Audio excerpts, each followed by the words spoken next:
Irmãos, graça e paz. Uma alegria poder abrir a palavra do Senhor e crer que nós precisamos de revelação, não de instrução, mas de revelação do Espírito. Vamos orar. Pai, nós te damos graça por esse momento. A tua palavra santa diz que sem Jesus nada podemos fazer. Por isso, abrimos a tua palavra no nome dele, crendo que o Santo Espírito aqui revela a tua palavra para nos tirar do conformismo, Senhor, e nos transformar cada dia na figura do teu Filho. É no nome dele que nós oramos. Amém. Esse texto de Marcos 8:34, ele faltou uma partícula ali, mas a nossa tradução aqui diz assim: convocando a multidão. E a Revista Corrigida diz uma coisa interessante: convocando, chamando a si. Achei bem interessante essa tradução, chamando a si. Olha só.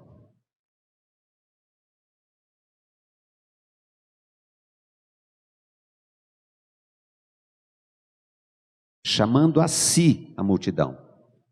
Jesus está nos chamando para ele. Mais do que um conjunto de ensinamentos, mas para ele próprio. O homem nasceu cheio de si mesmo, com grande capacidade de resolver seus problemas, ciente que o melhor ele sempre escolherá. E com esse ser superior ninguém pode. A alma humana é marrenta e inabalável em sua sina de autodependência. O homem é o máximo, segundo o seu autoconceito, e procura liberdade em tudo. Na ânsia de ser livre, busca seguir seus instintos e afasta-se daquele que o criou. Mas Jesus conclama a todos para segui-lo, para ir a ele. O chamado do Senhor Jesus para segui-lo é condicionado a negar-se, tomar a cruz e depois segui-los. Nós vamos tratar desse texto acima, numa mensagem expositiva, ou seja, tratando palavra por palavra desse texto muito precioso.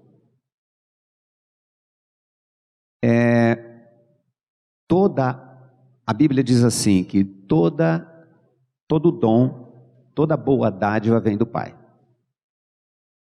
Então, se nós somos levados a segui-lo, se nós negamos, é porque ele fez a obra primeiro.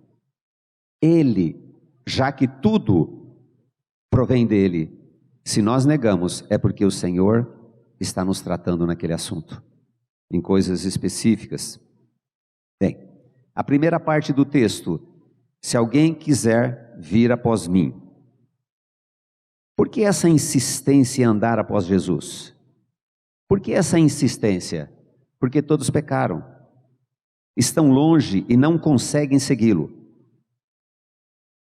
Conta-se uma história que determinado homem observou na assembleia, na igreja, uma pessoa e falou assim: nossa, onde você andava? Ele disse assim: olha, eu andava correndo de Deus. Nosso instinto é correr de Deus. Mas ele, com seu amor, fala assim: vem aqui, querido. Vem aqui. Em Isaías 53:6 está escrito, vamos ler todos: todos nós andávamos desgarrados como ovelhas, cada um se desviava pelo seu caminho, mas o Senhor fez cair sobre ele a iniquidade de nós todos. Por que seguir Jesus? Porque nós andávamos desgarrados como ovelha, cada um se desviava pelo seu caminho, mas o Senhor fez cair sobre ele a iniquidade de nós todos. Isso. Seguir o seu caminho. Interessante, né? E o meu caminho é sempre o melhor, né? Misericórdia, que soberba isso. O homem com a essência de pecado reinando em seu interior anda desgarrado, está desviado do caminho que é Cristo, anda pelos seus próprios pensamentos, não tem pastor para seguir. Você já viu o Salmo 23, porque que tem aqueles itens no Salmo? Porque a ovelha, ela é tola, ela precisa do pastor. Sem o pastor, o que acontece com ela? É o nosso caso.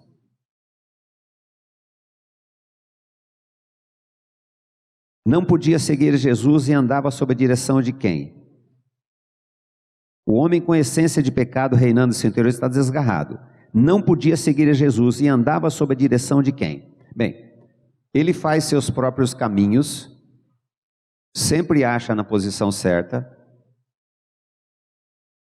E aí tem ainda uma questão aí para piorar a situação dele. Efésios 2, 2 e 3 responde, ele andava na direção de quem? Vamos ler. Em que noutro tempo andastes, segundo o curso deste mundo, segundo o príncipe da potestades do ar, do espírito que opera nos filhos da desobediência, entre os quais todos nós também antes andávamos, nos desejos da nossa carne, fazendo a vontade da carne e dos pensamentos, e éramos por natureza filhos da ira, como os outros também. Você fechou um pacote terrível aí, né? Uma oferta terrível. No curso deste mundo, segundo o príncipe das potestades do ar, do espírito que opera nos filhos da desobediência, desejo da nossa carne, fazendo a vontade da carne e dos pensamentos.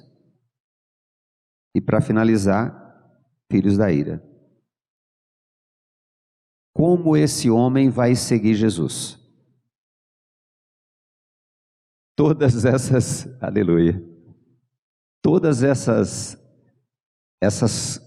não qualidades, né, levam o homem à perdição. Ele já está na perdição. Como podemos seguir Jesus? O curso desse mundo é avesso ao reino de Deus. Seu guia é o príncipe das potestades do ar, que é o maligno.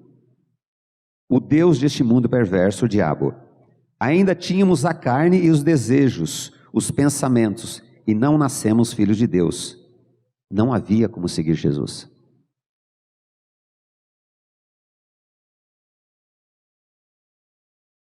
Querido, o Senhor quer nos lembrar de como a sua graça foi maravilhosa conosco. Contra todas estas coisas que são realidade. Irmãos, são realidades, certo? Que elas só podem ser, não podem ser contestadas, mas são aprovadas e aceitas quando realmente o Senhor vencer nossa vida. Porque esta era a realidade. Nós vivíamos nesse mundo desta maneira e achávamos até que éramos melhores que os outros. Mas aprove a Deus mandar Jesus Cristo para que Ele fosse nossa vida, para que Ele nos tirasse desse emaranhado que nós nascemos. Terrível. Jesus nos chama a andar com Ele. É interessante, o Deus da graça, o Deus maravilhoso, poderoso, chama você e eu para andar com Ele.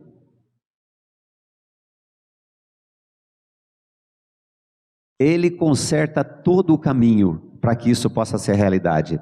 E não espera por nenhum momento que a gente tenha alguma coisa que possa auxiliar-nos para segui-lo.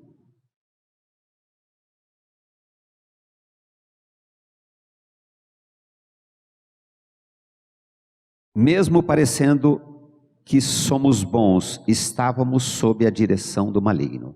Agora um texto mais claro sobre esse aspecto, a direção do maligno. 2 Timóteo 2,26 está escrito, vamos lá. E tornarem a despertar, desprendendo-se dos laços do diabo em que a vontade deles estão presos. Esse texto diz que nós andávamos no desejo da nossa carne, segundo os pensamentos, e a nossa vontade estava presa aos laços do diabo. Eu me lembro de um testemunho de Mark Chapman, quando ele se espreitou ali atrás do muro do edifício Dakota, em Nova York, espreitando a saída de John Lennon. E dentro dele, ele contou na prisão que uma voz dizia assim: mata, mata. E ele dizia assim: como eu posso matá-lo? Ele é meu ídolo, eu amo John Lennon. Mata, mata, mata. E ele realizou aquele intento, em que a vontade deles estão presos. Irmão, você tem noção de que essa raiz de pecado, essa malignidade que nós herdamos de Adão, a nossa vontade está presa aos laços do diabo. E nós, muitas vezes, nos julgávamos tão bons, comparado com outras pessoas. Como seguir a Jesus se nossa vontade está enlaçada pelo diabo? Quem contribui muito para que nada mude dessa direção maligna são as igrejas, que pregam a religião falsa das boas obras, onde o praticante nunca chega ao arrependimento. Pois o pastor os anima a ser melhor cada dia, fazer o bem, ser honesto, amar sua família, ser dizimista. O homem, tendo esta direção do mal, esforça-se e nunca perde a natureza pecaminosa. Nunca consegue verdadeiramente seguir a Jesus. O que o homem tenta é seguir regras sobre regras e nunca é liberto pelo evangelho da graça, que nos leva a morrer para nós, tirando-nos das amarras da religião e do maligno.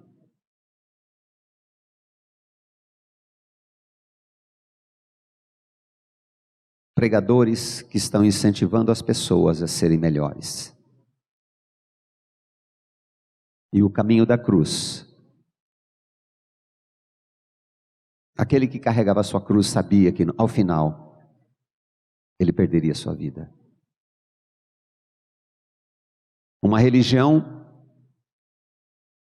em que os melhores da igreja estão muito aptos a serem os primeiros,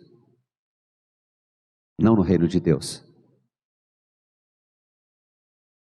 Mas é uma mensagem agradável, onde o ego é insuflado, e uma pessoa que tem o carisma de incentivar os outros, ele consegue muita coisa, mas só que não consegue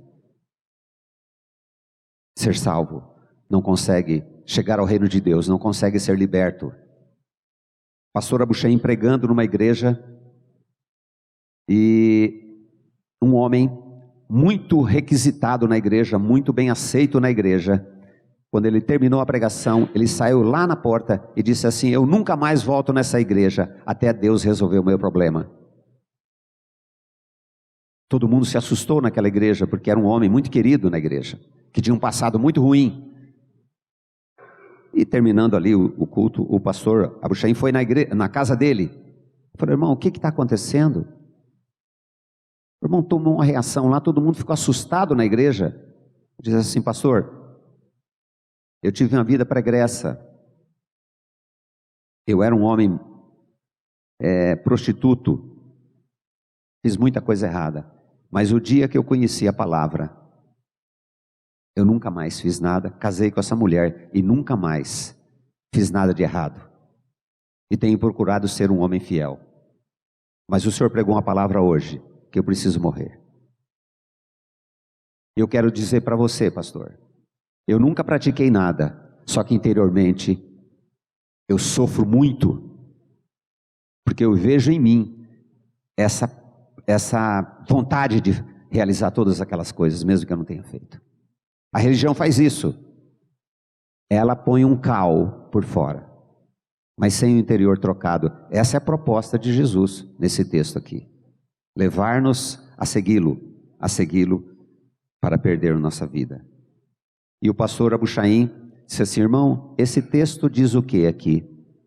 Aquele que está em Cristo, Nova criatura é, as coisas velhas já passaram, eis que tudo se fez novo. Cristo Jesus nos levou e pregou a mensagem para ele, e aquele homem creu e pôde ser liberto e testemunhar da vida de um religioso, da vida de um homem perdido e de um religioso, que é a mesma coisa. Um religioso sem a vida de Cristo, sem nascer de novo, ele continua externamente mudado, mas interiormente continua osso de mortos, como Jesus disse. E a religião tem ajudado muito isto, a iludir as pessoas com um evangelho palatável. Palatável, né? Palatável, aprendi com Vossa Senhoria. Mas um evangelho que é contra a palavra. É uma religião contra a palavra. Agora o evangelho da graça nos leva, somos levados por Cristo a perder nossa vida e ganhar a vida de Cristo. João Calvino declarou: o significado é que ninguém pode ser considerado como discípulo de Cristo, a menos que seja verdadeiro imitador dele, então disposto a seguir no mesmo caminho. Disposto a seguir no mesmo caminho. A sequência desse texto aqui, de Marcos 8, Jesus estava preparando os discípulos, preparando-os para falar sobre a sua morte e ressurreição. Esse texto é antecedido quando Pedro fala assim: não, Senhor, não acontece, não pode acontecer isso contigo. Lembram disso? Quando Jesus fala que vai morrer, Pedro fala que não, e Jesus repreende. Então, ele estava levando-os a mostrar o que ia acontecer com ele. E Pedro não queria, e nós não queremos isso, nós não queremos morrer para nós mesmos. A segunda parte do texto inicial de 8:34 de Marcos diz assim: negue-se a si mesmo, certo? Tratamos da primeira parte, agora a segunda. É necessário negar-nos a nós mesmos. É preciso não considerar nossos gostos, vontades, desejos e sonhos. O maior inimigo a ser vencido é o nosso torturante ego. Isso num casamento é maravilhoso, né? A renúncia é ato de quem se encontra desiludido consigo mesmo, pela ação do Espírito Santo. Somos levados a ser radicais no negar-nos. Em Lucas 14:26 está escrito, vamos lá: se alguém vier a mim e não aborrecer a seu pai, mãe, mulher, e filhos, irmãos e irmãs, e ainda também a sua própria vida, não pode ser meu discípulo. Irmãos, durante a preparação desse estudo, eu pedi uma coisa ao Senhor. Se você não se lembrar nada desse estudo, eu quero que você lembre-se disso. O Senhor opera em nós negar-nos. E nesses dias, eu observei que a questão de negar-nos a nós mesmos, ela diariamente ocorre muitas coisas que você fala assim: não, eu vou fazer isso. Irmão, negar nossos desejos, nossos sonhos. Eu até me lembro que determinado irmão me ligou durante a semana, queria conversar, e a pessoa está em agonia, ele quer falar com você, e fala: mas esse horário não posso. Aí, sábado à tarde, imagina, sábado à tarde, eu tinha um compromisso também, falei: como é que eu vou fazer? Aí deu uma brecha às 5 horas da tarde, falei: Senhor, o que eu vou fazer? Aí o Senhor disse assim: negue-se. Falei: tá bem, irmão. Marquei com eles 17h30, e graças a Deus foi uma benção. Negar nosso conhecimento, como o conhecimento é um atraso muitas vezes para a nossa vida. Cada um tem a sua função. Você já se deparou que você sabe e não sabe nada? Diante de tantas coisas que você às vezes fez muitas vezes, você fala: puxa, aí surge uma maneira nova. O Deus da graça é tão maravilhoso, Ele instruiu vários homens a descobrirem várias vacinas, né? Eu fico pensando: ó, que maravilha. O Senhor quer nos ensinar coisas novas a cada dia. Agora, se nós insistimos a fazer sempre da mesma maneira, Einstein disse que se você fizer da mesma maneira, você vai colher as mesmas coisas sempre. Senhor, eu quero viver para a tua glória. Eu quero negar o meu gosto. Eu quero negar os meus sentimentos, sabe? Ser o discípulo. Porque, queridos, quem mais entende de negação do que o próprio Senhor Jesus?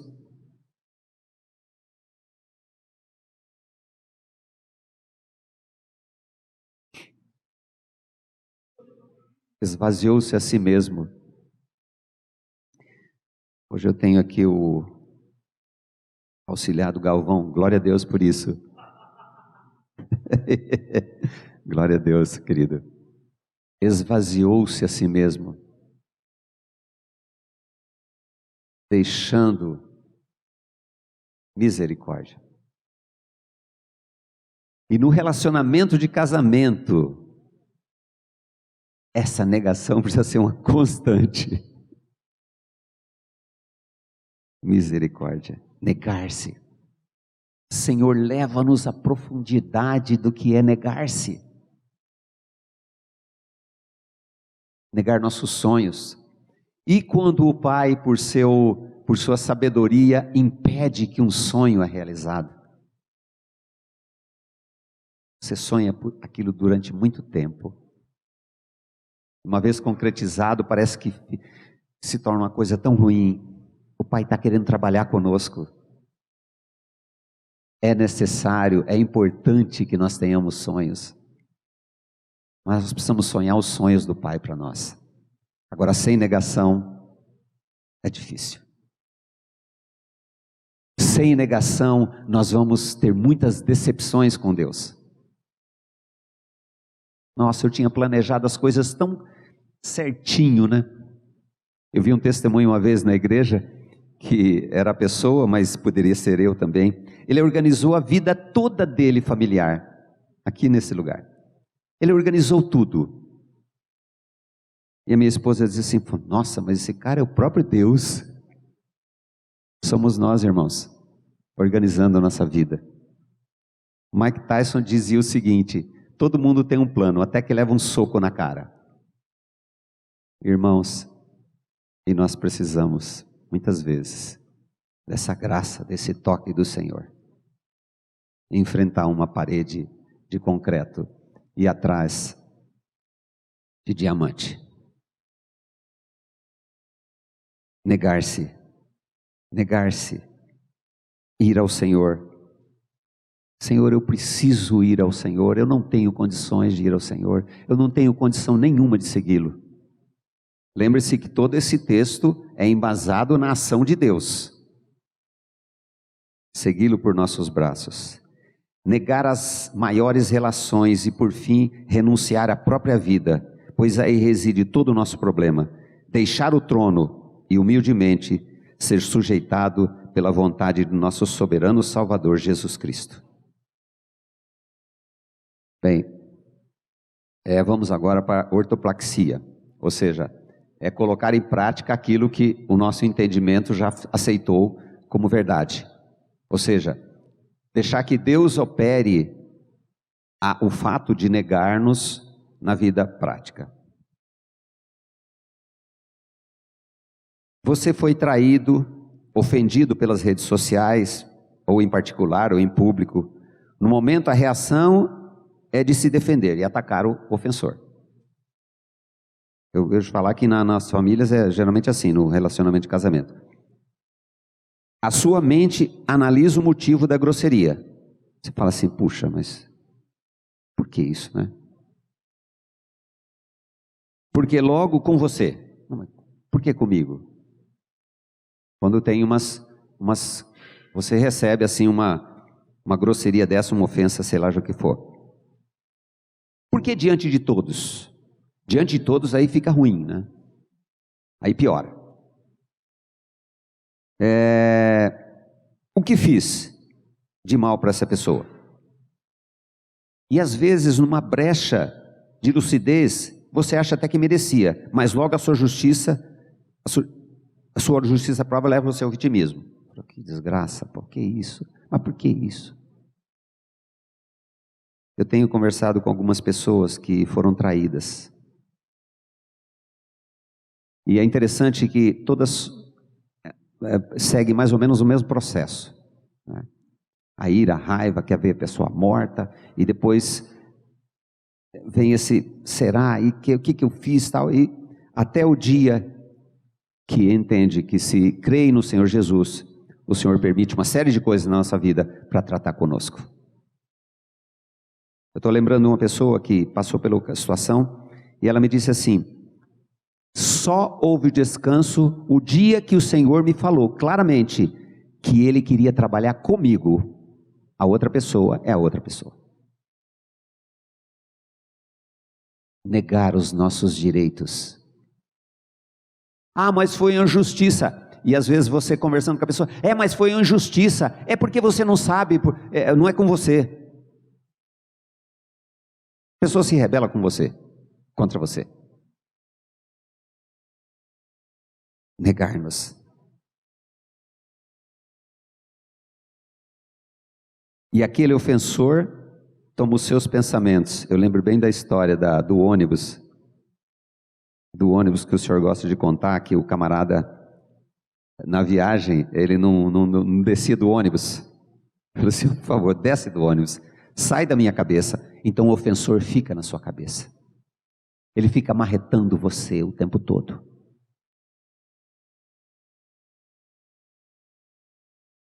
E agora? Outra reação é diminuir o ofensor. Ele é um idiota, é um estúpido, é um camarada. Olha, você vê, esse camarada não tem crédito nenhum. É um deselegante. Ou se esqueceu de tomar Gardenal naquele dia.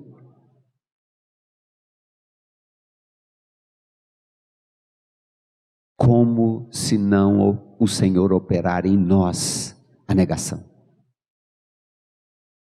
Negar o que eu sou. Negar o meu status. E quando uma pessoa que não tem o status que você tem, não tem a sapiência que você tem, não tem a cultura que você tem, e diz assim: olha, eu observei uma coisa aqui, naquela situação lá, você não poderia ter feito aquilo, você não poderia ter falado aquilo. Isso acontece muito na pregação, né? E Deus usa as pessoas, né? E às vezes a gente na arrogância fala assim: esse não sabe nada. Já tenho passado por várias situações assim. Soberba. Negar-se, irmãos. Negar-se tudo. Obra da graça. Como ser liberto de atitudes que outrora tomava e que eram sempre de ira imediata ou de ficar remoendo a ofensa por um bom tempo. O perdoar é abrir mão do desejo de revanche ou de autocomiseração. Renunciar à vontade de ver aquele que nos magoou morto ou no mínimo muito longe. Misericórdia. Irmãos, nós temos capacidade de discernir realmente o que está acontecendo conosco? Nós entregamos nossa vida ao Senhor. Ele quer ser nossa vida de uma maneira, sabe, prática, maneira grudada em nós, sabe? Ele precisa permitir uma série de coisas.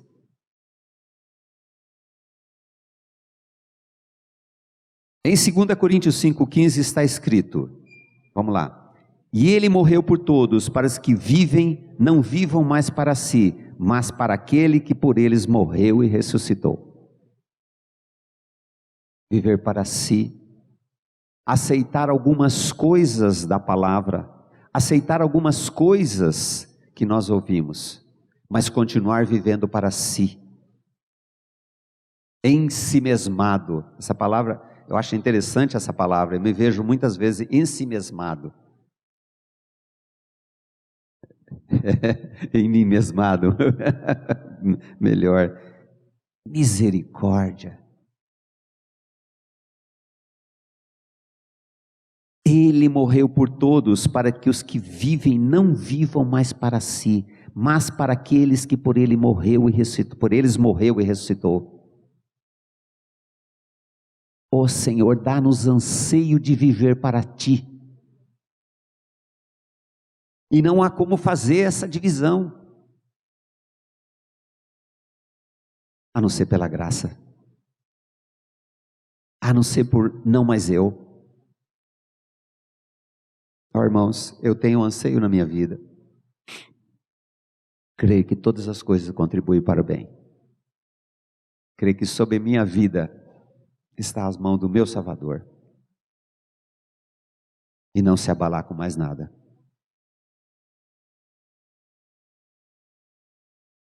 Viver para si é alimentar a voraz necessidade de querer ser Deus. É negar-se, é viver para o Senhor. Aquela ofensa ou traição faz parte da obra. Da obra, faltou uma palavra aqui, eu não tinha colocado mesmo. Faz parte da obra de demolição. Faz parte da obra de desconstrução. Racionalmente nós vamos chegar a esse ponto? Não. Racionalmente eu vou chegar à conclusão que aquela obra que aconteceu para minha demolição, realmente, não para minha destruição, mas para a demolição do meu ego, demolição da minha vontade, para que a vontade do Senhor seja feita. E aquele suposto ofensor está sendo usado pelo Pai para que renunciemos à nossa justiça própria. A renúncia da nossa vida não é só do que fazemos, mas do que nós somos, para que seja formada em nós a vida de Cristo. Irmãos, fique-se bem entendido mais uma vez. Eu não tenho condição de negar-me, mas a obra do Senhor em mim é fazer eu negar, para que seja manifesto. Porque se eu decidir a partir de hoje, falar assim, eu quero negar toda a minha vontade, nós vamos conseguir nada. Senhor, opera em mim a graça, a sua graça em mim. O Senhor, lembre-se, chamando a multidão a si. Então, Senhor, eu quero que o Senhor me leve para si, para que o Senhor me faça negar.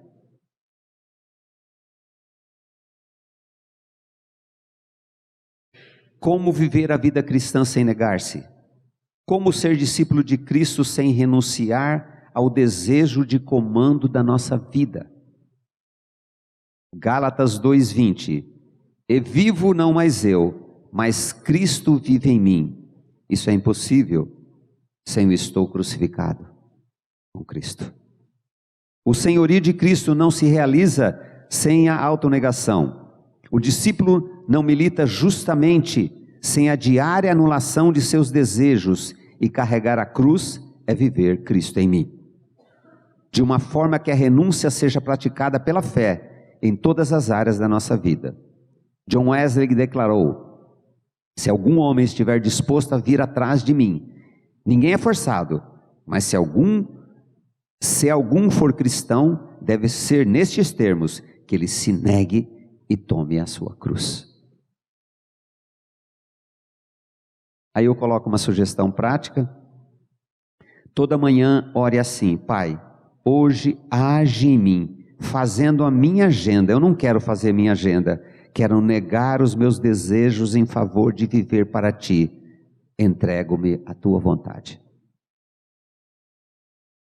Irmãos, que caminhos corretos nós podemos fazer para nós? Eu trabalho há 44 anos fazendo a mesma coisa, não tive capacidade de aprender outra coisa.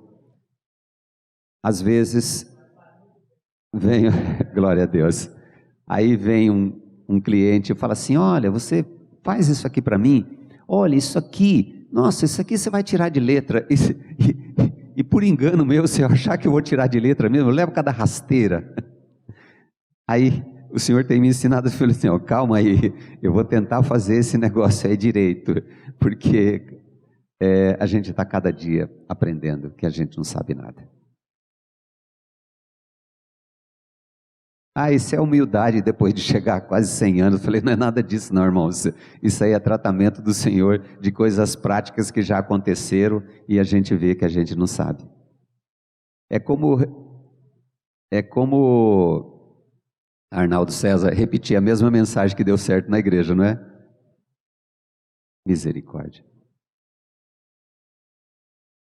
Nada sabemos, mas precisamos saber uma coisa. Nós temos um Deus que nos ama e mandou seu Filho para ser nossa vida em todas as coisas. Essa coisa basta. Na continuidade do versículo de 8:34, tem esta ordem: tome sua cruz. A cruz era o método romano de execução, e nele o condenado tinha que carregar a sua cruz publicamente. Tomar a cruz pode significar ser exposto como fanático, como idiota ou por falar a verdade. A cruz que Jesus carregou por nós significou horror, dureza, sofrimento e perda da sua vida. O crucificado ficava com os pés no alto, pois era tão impuro que não podia tocar a terra. Tomar a cruz tem um custo tremendo e precisa ser analisado para que não estejamos enganados. É por isso que a mensagem palatável não fala sobre morte. Certa vez recentemente fui comprar um alimento no local e uma pessoa, uma senhora, a gente olhando para ela, eu vi que a droga tinha acabado com ela. E ela queria guardar o carro, né? Eu falei, tá bom. Quando eu voltei lá, eu falei para ela da palavra e disse para ela assim: então, Jesus Cristo, na sua obra, veio para morrer na cruz, certo? Ela falou, sim, certo. Então, mas ele veio para fazer a gente morrer. Falou assim, morrer eu não quero. A reação dela, deu um pulinho para trás assim e falou assim, não, morrer eu não quero. Foi a reação de Pedro, né? Ó Senhor, eu vou morrer, ressuscitar, vou ser perseguido. Falou, não Senhor, não deixe que isso aconteça com você. Pedro queria a religião da não morte. Então esse evangelho romântico, ele não pode falar da morte, porque a morte é uma coisa terrível, mas sem morte não há ressurreição. Sem morrermos em Cristo, não teremos vida no seu nome.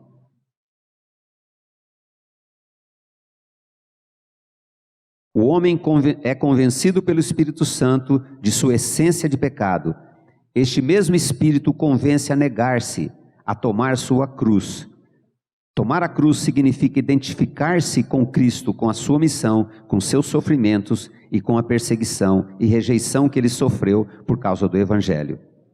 Todo que toma sua cruz sabe que ao final sua vida será extirpada.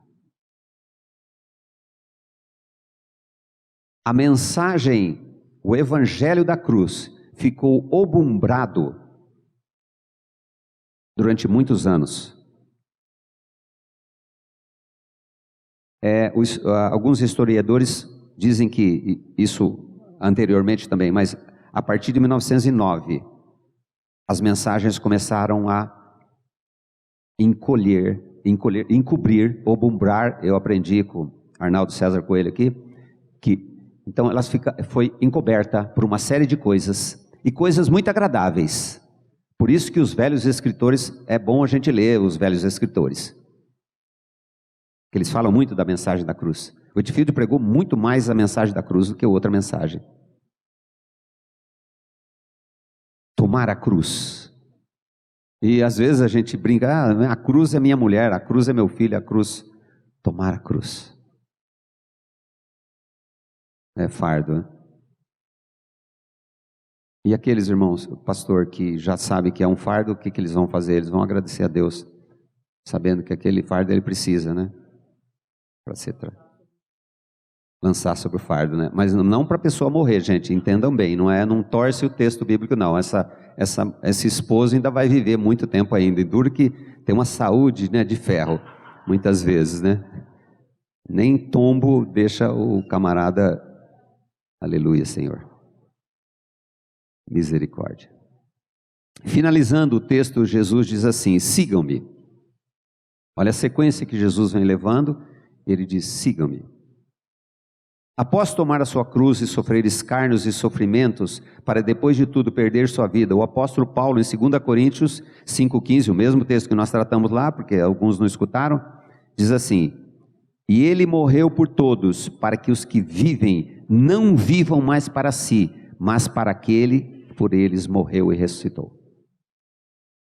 Jesus chamou o povo, chama a multidão, chama-nos a si. E diz assim: você não pode viver para si. Ou você vem para si, que sou eu, ou você fica vivendo para si, que é você. Meio complicado. O evangelho pregado hoje é romântico, cheio de ofertas sobre prosperidade e triunfalismo barato. Nosso Salvador é colocado como um produto mágico que supre todos os nossos desejos, conforme declarou A.W. Tozer, o Deus utilitário, o Deus que eu posso usar. O Deus que precisa atender os meus desejos. Quando as pessoas querem conversar sobre finanças, elas sempre gostariam que houvesse uma fórmula mágica para elas resolverem o problema dela. Onde está Deus? Uma senhora me disse assim: mas por que Deus faz isso comigo? Minhas finanças não vão para frente, eu sempre fui dizimista e ofertante. Deus utilitário tem que resolver meu problema. É por isso que Jesus fez um excelente negócio lá. Para ele foi péssimo, né? Fez um excelente negócio para nós, fazendo com que nós perdêssemos nossa vida para ganhar a vida dele.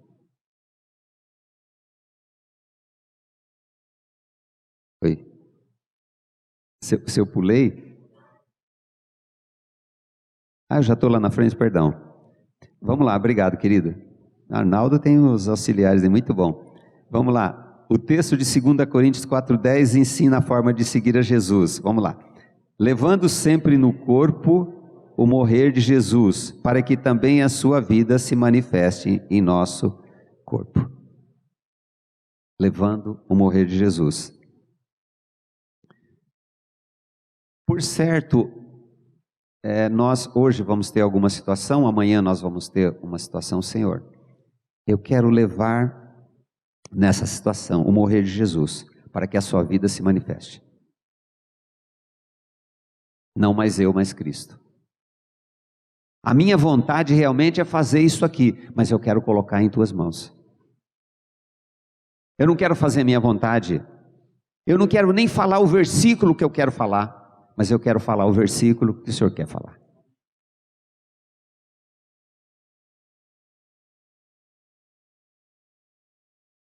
Bom, agora vamos lá, né? Porém o evangelho verdadeiro é renúncia, é a perda da vida para ganhar a vida de Cristo, é levar o morrer de Jesus no nosso corpo, para que o nosso eu seja subjugado e o nosso anelo, nosso desejo, né, seja a manifestação da vida nova que é Cristo e a sua soberania maravilhosa, nos levando a ser carta escrita do evangelho, como descrito em 2 Coríntios 3,3.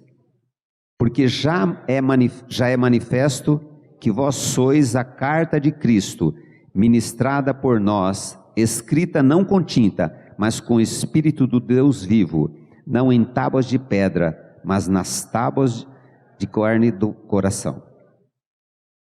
Olha que essa é a manifestação da vida de Cristo. Irmão, você tem esse desejo? Você tem esse desejo de que em todas as coisas Cristo seja glorificado? Irmão Anselmo era procurado lá no monastério dele, e a função dele era lavar pratos. Anselmo? Não, é outro nome. Oi? Lourenço. Irmão Lourenço lavava pratos. E como que ele lavava pratos, certamente, né? Glorificando a Deus, lavando o prato, gente, é brincadeira, mas ele era procurado. Os irmãos iam procurá-lo, porque viam nele a manifestação da vida de Cristo. Você anseia com isso? Pergunto novamente. Agora, saiba que esse é o anseio do Pai. Esse é o anseio do Senhor. Então que essa vontade do Pai de fazer com que nós ansiemos isso, seja uma realidade em nós. Em versículos anteriores, Jesus estava preparando os discípulos para a sua morte na cruz. Ao falar disso, Pedro não aceita a ideia. E o Senhor repreende Satanás, pois o inimigo não quer que o perdido encontre o seu fim na morte do eu, na ressurreição, em Cristo. A religião do inferno leva seus membros a serem melhores, e os ensina a como ser crentes, entre aspas, tornando-os mais aptos para as trevas, formando o chamado educadão. Mas o evangelho da graça nos leva à morte, para a libertação do que nos escraviza. Esse termo Farid gosta muito, educadão, né? É o Adão educado, é o religioso formatado, segundo a vontade da determinada igreja. É o Adão educado, misericórdia. Como é que trata com isso? Encerrando o assunto, Jesus declara em Marcos 8,35. Bem, ele foi levando ali os discípulos, explicando toda a obra da cruz. Ele fez os milagres antes, multiplicação e tal. E aí ele fala o 34 e no 35 ele encerra dizendo assim, vamos ler. Porque qualquer que quiser salvar a sua vida, perdê-la-á. Mas qualquer que, por amor de mim, perder a sua vida, a salvará. Irmão, negar toda essa herança maligna que nós recebemos.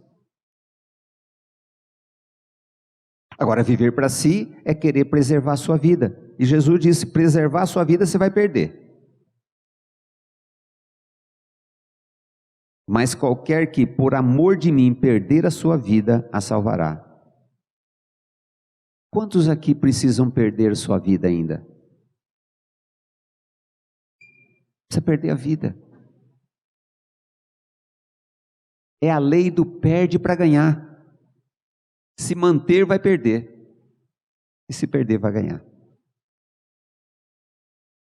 Que trabalho maravilhoso de Deus. Livrar-nos de nós mesmos.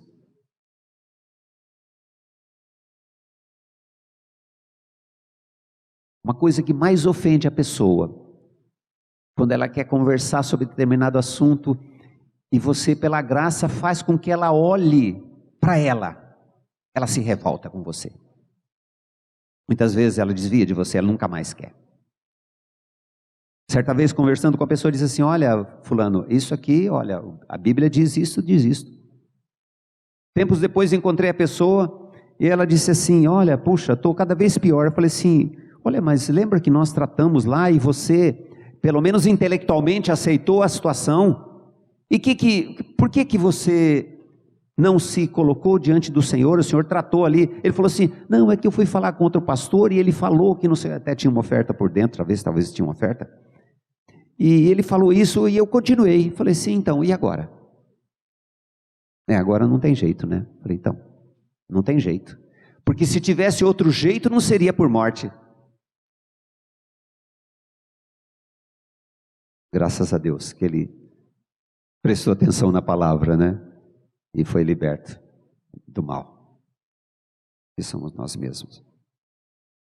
Sem renúncia de nossa vida, estamos declarando que a religião do engano, sem a morte do eu, que Pedro queria, é suficiente. Assim, preservamos nossa vida, e o estigma da perdição não é anulado. Que o Pai nos revele toda a nossa essência má, e leve-nos a negar-nos pelo Espírito Santo.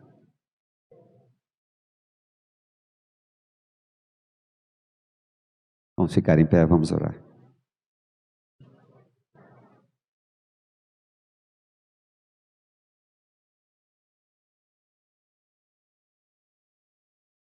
Pai, nós te damos graça. Essa é a tua palavra santa, da qual eu não tenho a mínima condição, Senhor, de expô-la. Mas a minha confiança é no teu amor por cada um de nós aqui, em revelar pelo teu Espírito a nossa condição e revelar principalmente o seu amor de nos fazer morrer juntamente com teu Filho Jesus e nos fazer ressuscitar para uma vida nova em que Ele é o nosso tudo. Realiza isto, meu Pai, para a tua glória, e em teu nome, Jesus, que nós oramos. Amém. A Livraria PIB Londrina procura selecionar cuidadosamente seus títulos e autores a fim de oferecer um conteúdo alinhado com o Evangelho de Jesus Cristo. Bíblias, livros de teologia, devocionais, literatura infantil, biografias, comentários bíblicos e muito mais. Dispomos também de um acervo de CDs e DVDs das mais de 5.000 mensagens ministradas na Primeira Igreja Batista em Londrina. Visite a Livraria PIB Londrina e conheça ainda mais. Livraria PIB Londrina, de segunda a sexta, das 13h30 às 18h. Endereço na Avenida Paraná, 76A, próximo ao Calçadão, bem no centro de Londrina. Ligue para 3372-8921 ou acesse o site www.livrariapiblondrina.com.br.